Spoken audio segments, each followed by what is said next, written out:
Rasul said, بدأ الإسلام غريبا وسيعود غريبا كما بدأ فطوبى للغرباء. Islam, when we say here Islam, we're talking about the coming of Muhammad sallallahu alaihi wasallam. It began very strange to the people. Strange. They don't know much of this new ways before. وَسَيَعُودُ غَرِيبٌ, and it will come back in the future strange again. كَمَا بَدَأ, the way it started in the beginning. Just exactly the same way. Then he said, فَطُوبَى لِلْغُرَبَاء, good news to those who are strangers in all this time. Strange. What's strange? Strange is different to weird. Strange doesn't mean that it's wrong. It just means that it's unknown to the people's customs and traditions and knowledge that they've always had. It's strange, but interesting. I wonder if I was wrong all this time, and this strange religion is the right one. It's just strange, meaning unknown. For Islam began like that. We know the story in the Seerah of the Prophet ﷺ. All you have to do is to read it, and you'll know what I mean. And today, now in the millennium, we have the same situation. Al-Islam is gharib, the same way it began. There's one extra thing that's worse about our time. That it's not only strange to non-believers, it's become strange to different Muslims. It's become strange to different Muslims. And the Muslims have divided, and they are strangers to one another. The other day, this brother came from Palestine and is now living here. I think it was Ramadan time. I don't remember what action we did in Taraweeh prayer, and this brother never heard of this action before in his life, never been taught it. I don't remember what it was, but the moral of the story is that he said, I've never known this ever since I was born. He's probably about 24 years old. So he said, I never knew this before. First time I ever hear it. And it was something simple actually, which I can't remember, as I said. So it was very strange to him, and we hear this frequently actually. In my life I've heard it frequently, many times, when I was born here and when I went to Lebanon in 1990 till 1994, came back over here, and still we hear Muslims, and to me I'm thinking, how could you not know this? You know, it's known to the Muslims, but to them it's very strange. And this day and age, living now in the Western world, you can't get any stranger than this look, the beard. Can't get any stranger now than the veil of the woman. The niqab is now finished, gone. That's like really extreme to them.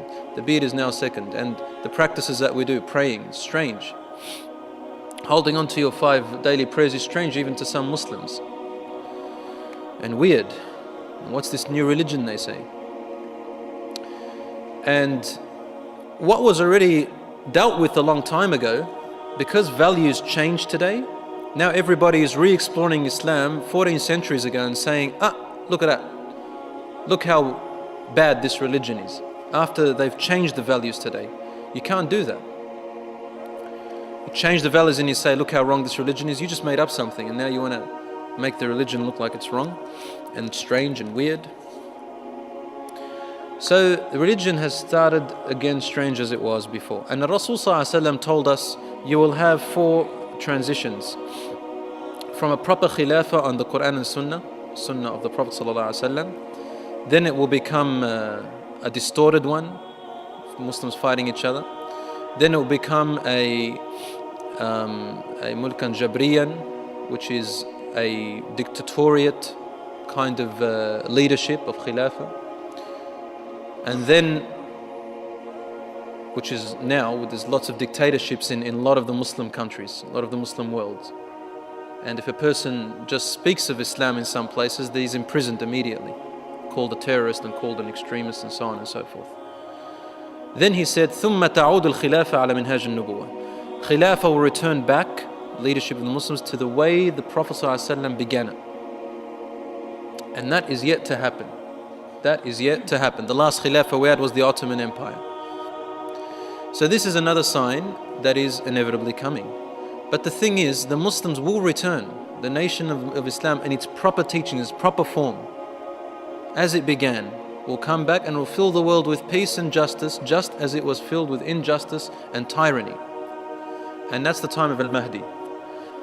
So the religion will begin gharib as it started before, and this is today, one of the minor signs before the major signs come.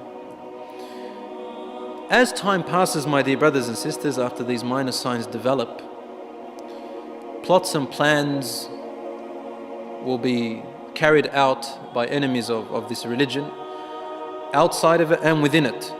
Outside of it and within it.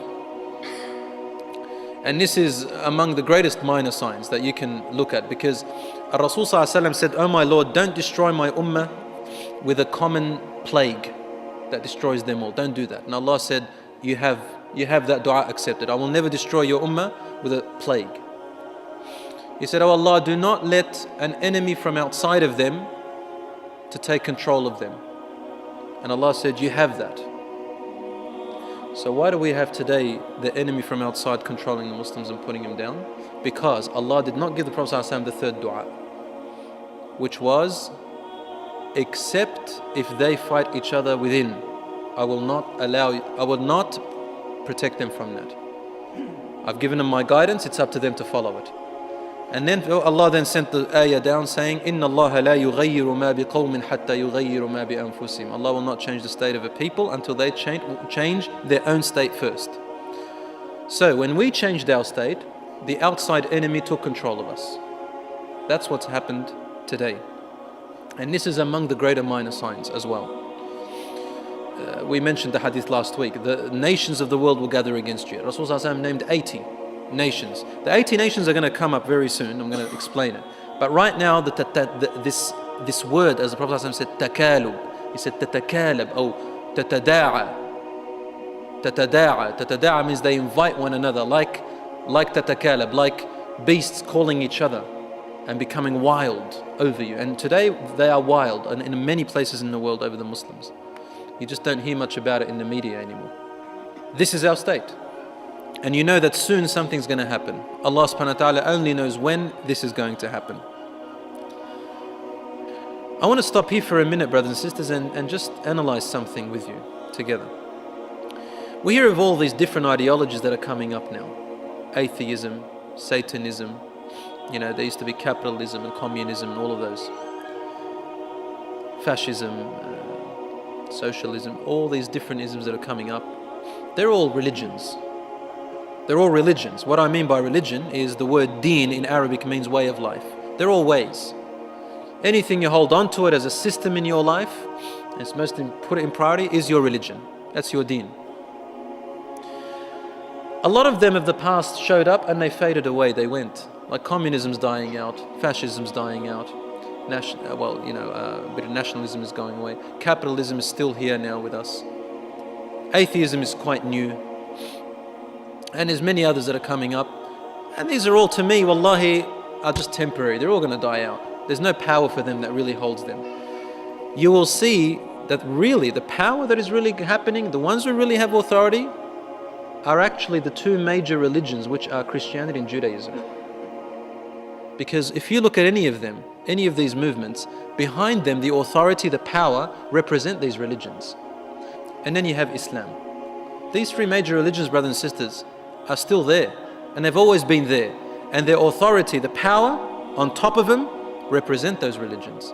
Those other little things that you see, atheism and so all those other isms that you see now, they don't really have strong authority on the upper higher rank. And if you look at it carefully today, the sifting between the Muslims is happening already.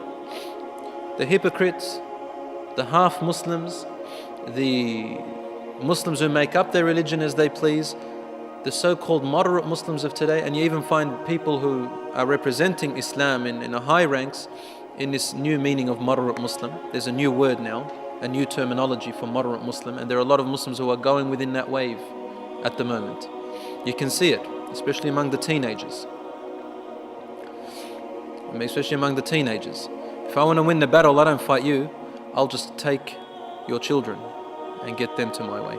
So a lot of the children today, teenagers, have got this misunderstanding of Islam. That Muslim Islam is like every other religion. You've got to separate spirituality between everything else and everything else in the world. And wallah, I've heard it with my ears. Many teenagers have said this to me. A lot of teenagers ask me, can I wear the cross for fashion?